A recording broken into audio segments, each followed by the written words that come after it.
Okay, well, my name's Katie Hudson. I work at the ELC, and I'm going to be telling you a little bit about an experimental practice that I did last year, helping students to understand and act on information provided to them in their assessment briefs.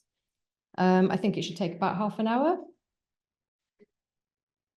So we'll look a little bit first about the sort of what I do and the type of support I offer, just to give you some background and the context of the department and the module that I was particularly working with for this support. Then we'll have a look at ChatGPT 4, maybe look at like what it does and the advantages for this task. And we'll have a little look at the prompt that I used, and we'll analyze it a little bit and look at prompt planning. And then we'll look at the conversation. We'll put that prompt into ChatGPT, look at the conversation I had with it and its output. I'll do a little bit of reflection and then a little Q&A at the end if anyone wants to ask any questions. So as I said, I work at the English Language Centre. And the in-sessional support that we offer is varied. It's when a department identifies a specific need with a specific cohort of students who are studying on a particular module, and they request academic support from us. The support, as I said, ranges from anything from communication to academic conventions, skills and strategies, and all related to specific assignments in a specific discipline. But also we help students a lot, and this is more and more, what is expected in the assignments and how to sort of deal with the essay writing process, for example, or planning a presentation. And that's what this session that I did particularly covers. It was understanding what is expected of them in a particular assignment.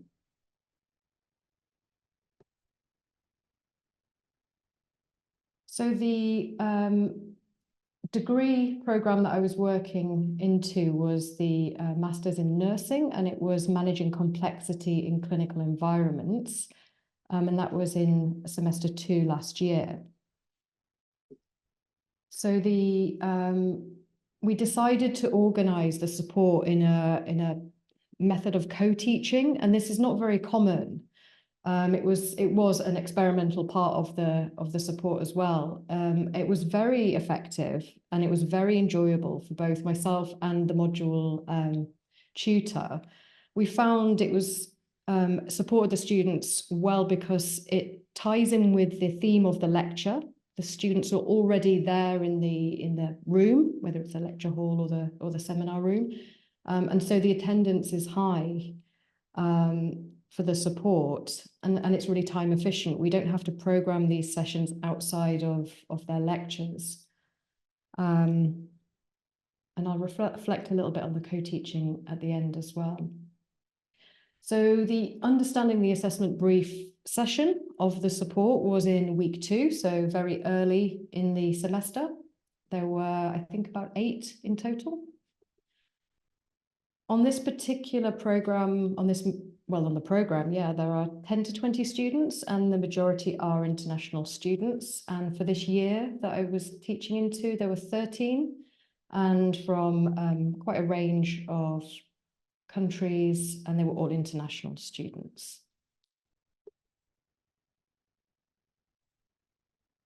So what we find is that students usually feel quite overwhelmed at the start of their courses.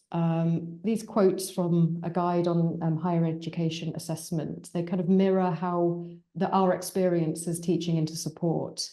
The volume of information at the start of the course is overwhelming for students.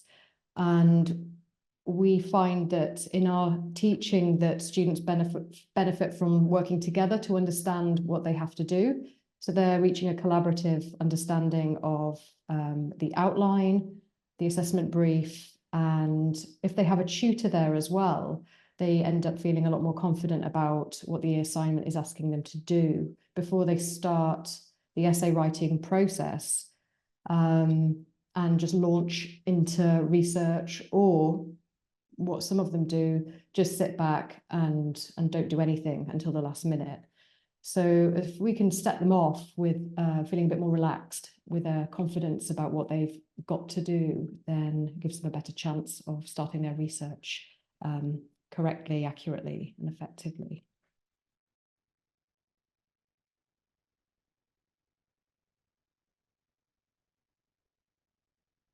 So the kind of language that students struggle with in the assessment brief, and the language, the instructions that they can't really act on because they don't understand what they mean, are the instruction words for the assessment. So typically, these kind of words that we see all the time, lots of critical there, critical appraisal, exploring critically, critical analysis, deciphering aspects. These kind of words are quite impenetrable, maybe to home students as well, but certainly for the international students on this course, these are the words that came up in the assessment brief.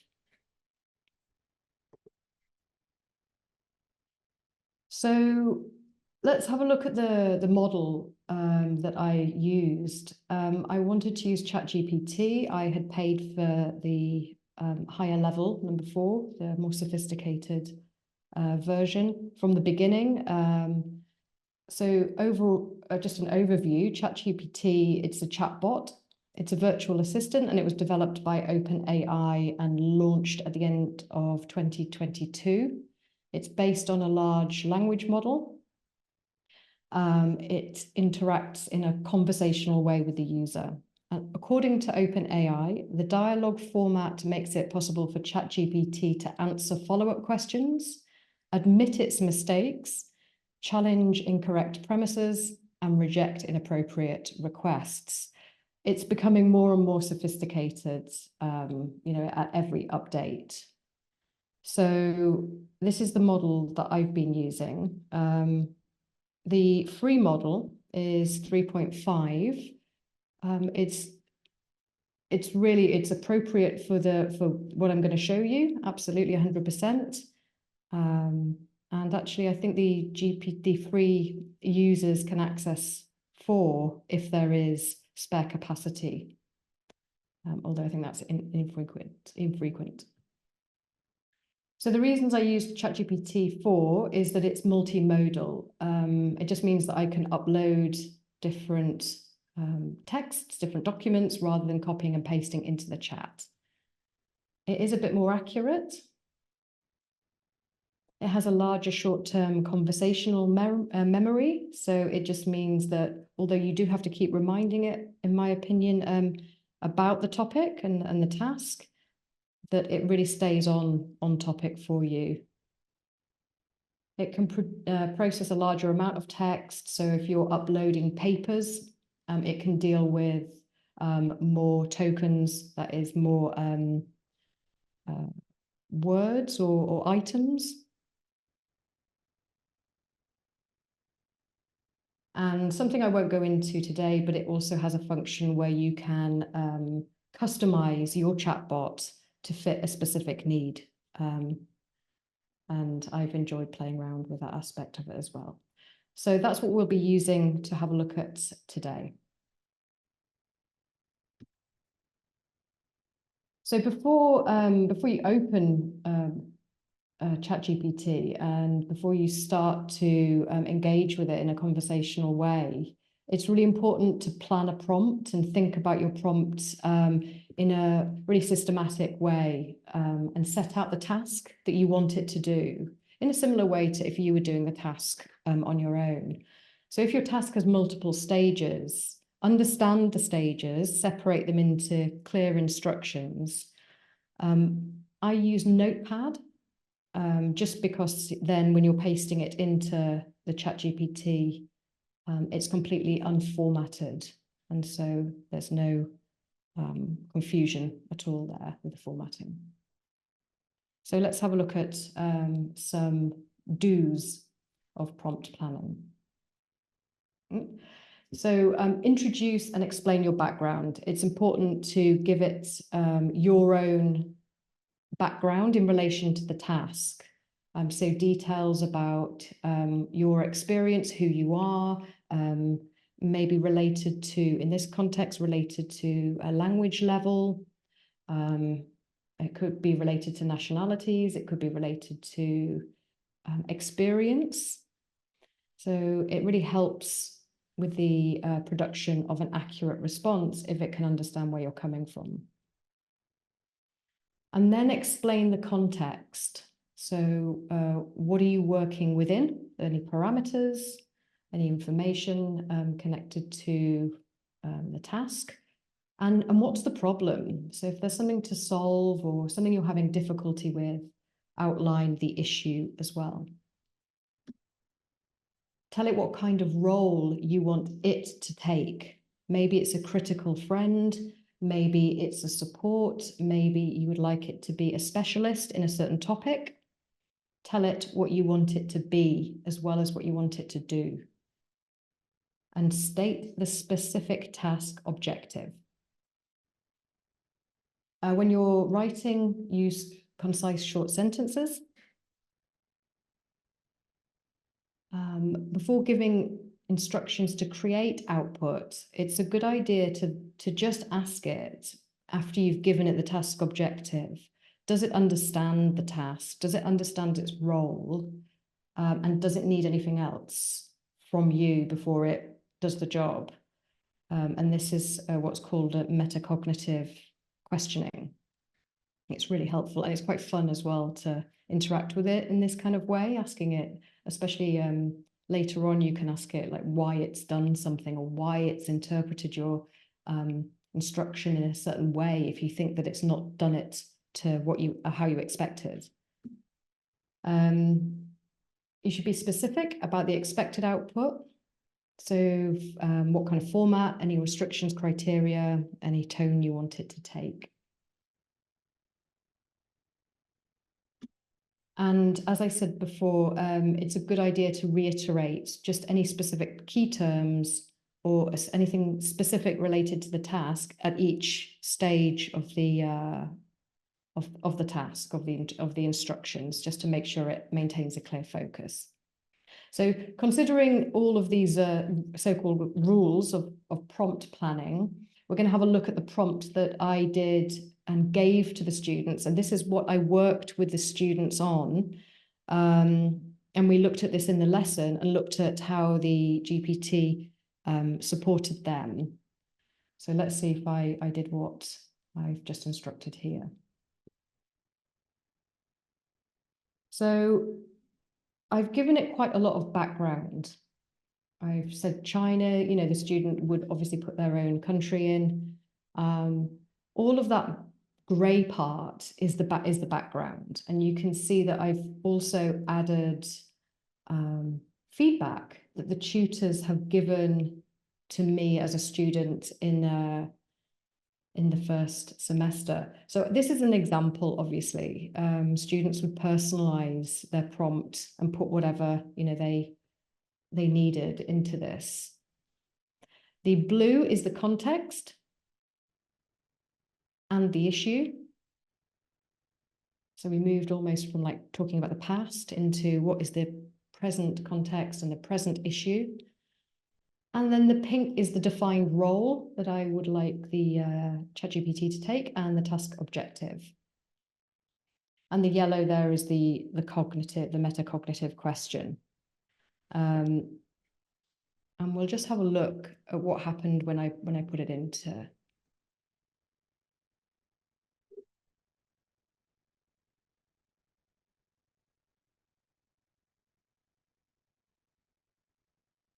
All right, can we see the change of screen? Yeah, we've got ChatGPT now, Katie.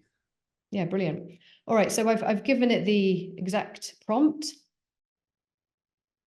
And then you can see at the bottom here, it responds with yes, affirmative. It understands, it's kind of paraphrased what I've said up here.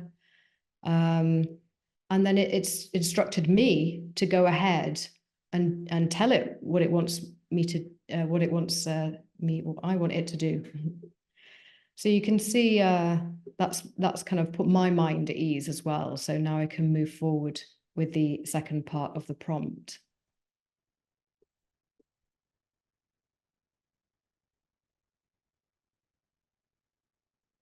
And so the second part of the prompt then in the yellow part is the first action I want it to take. So I've reminded it as well to explain clearly and make sure it's at an intermediate level English speaker.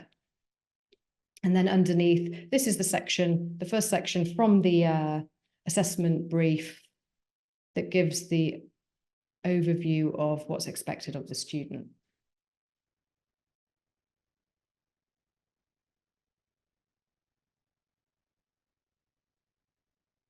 So we've popped that into ChatGPT, and then we can see here. It's broken down some of the keywords, explained them, and then given a little tip on how they can act on that particular word.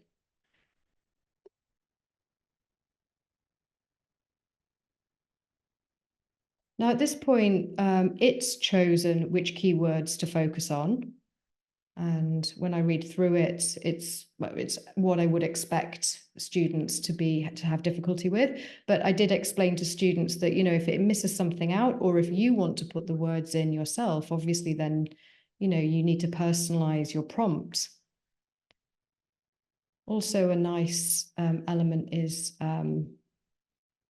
it's given me a little bit more than I asked and told me how to start planning the essay. I can click read aloud down here. It's quite a nice, Let's break down the key academic words and explain them clearly, followed by advice on how you can act on them.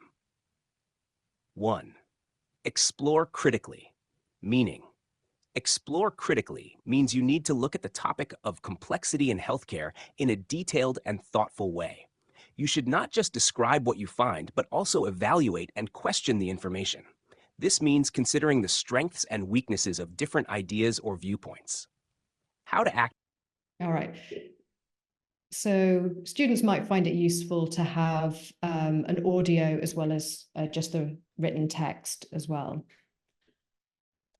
So it's given something that's quite accessible. It's given something that is quite concise.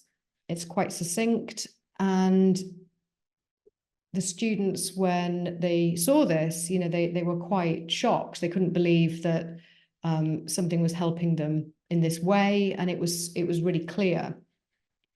So that was well received.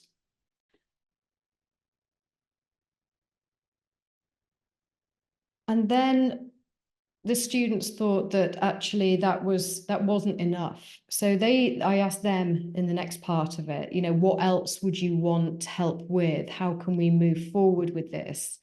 And they decided that they wanted to continue the conversation with the following. So particularly, they were happy that they had some of the key words explained to them, but they were like, well, we still don't know what to do now. So we thought, let's give the AI the whole of the assessment brief, and then ask it to give us some tips on where to start.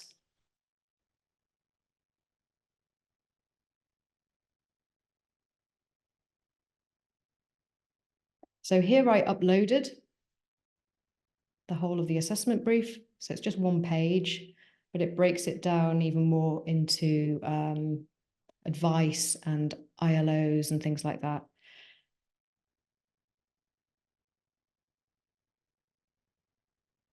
And so here it says breaking down the assignment and taking the first steps. So it's really helpful. It just advises the students in quite a basic way to start in a simple way and understand the task first, thinking about their own practical experiences. It asks it some questions here as well, which are quite nice. You know, it's questions are always useful for students to get them thinking about, you know, what to choose in the first instance. And then it goes forward into research, but not research on their specific area. It's researching like complexity, which is the general topic, and complexity theory. So instead of students thinking that, you know, they're out of their depth, they're not sure what to do, certainly not sure how to research it. It's like, go back to the beginning and let's get our heads around what actually complexity theory is. Start at the beginning and then take that into your example and try and apply it. And it's just such a useful outline, and it's not too big. That's it. The key steps, and then it goes on to the suggested structure, which was already in the assessment brief anyway. So it just gives a little bit more example for each of the areas. So it's very manageable.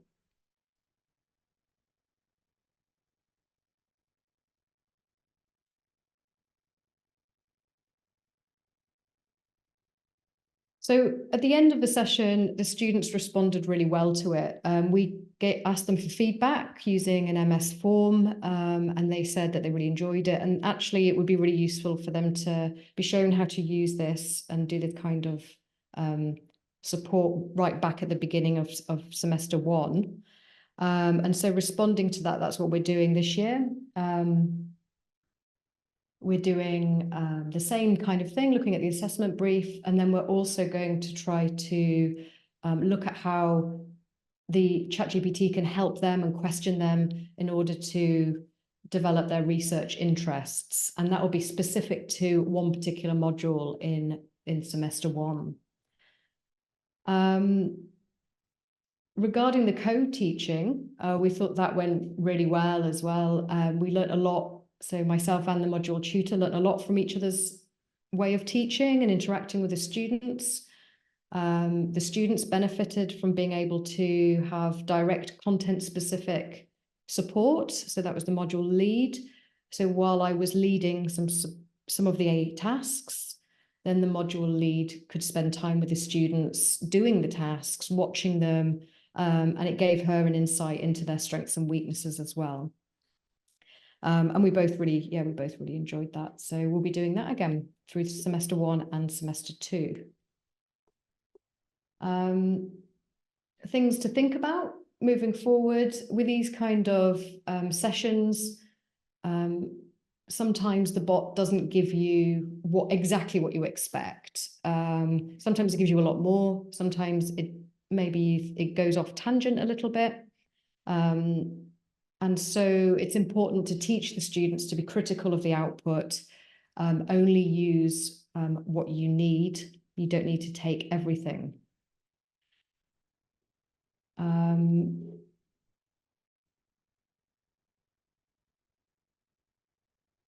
Let me just show you at the end of this.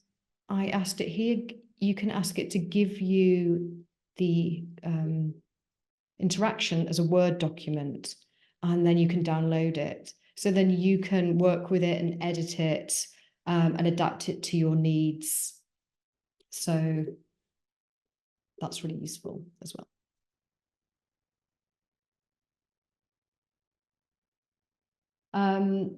You can ensure data privacy by showing students how to turn off the data training. Very easy to do, and that just means that their input into the bot won't be used for future data, for future output.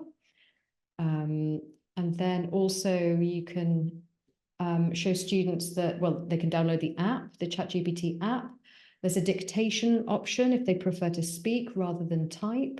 As I've shown you, it speaks to you as well. So there's that audio function as well, and the translation into various languages. Obviously, with an international cohort, with some students, there's a tendency to just rely on translation from the get-go.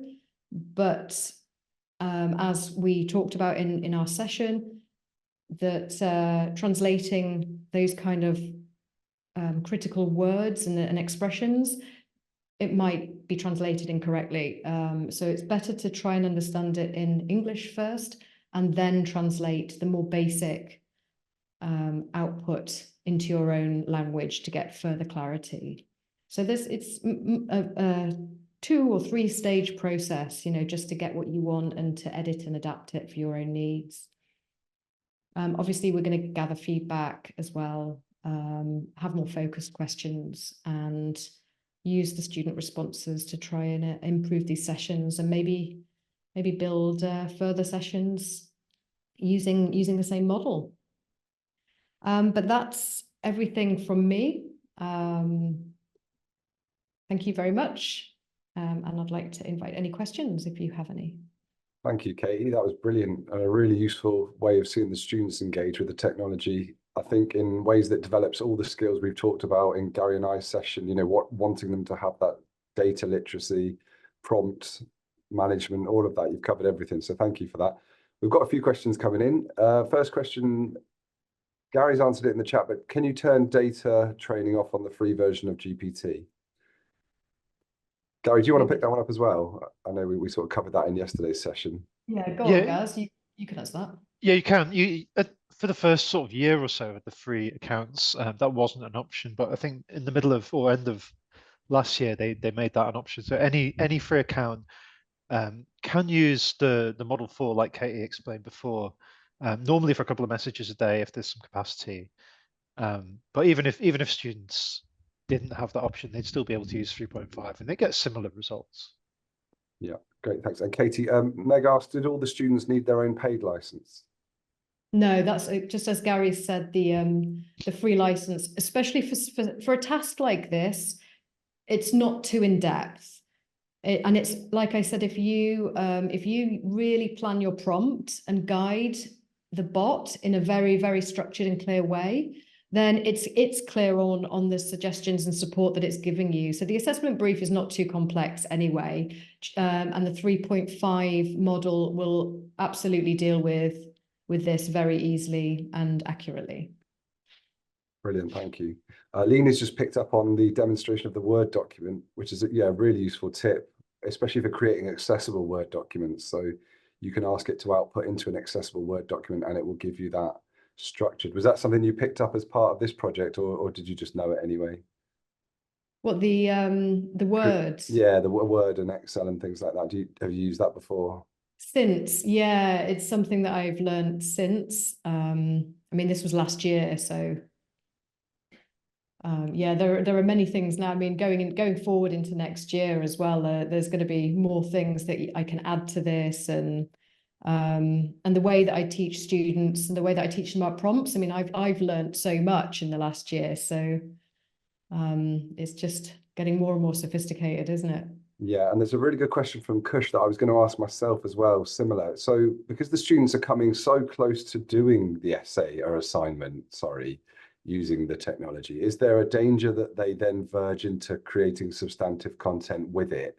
Or are you very clear as part of, the talking through the process that this is an acceptable use and the unacceptable uses that are sort of in front of them, aren't they?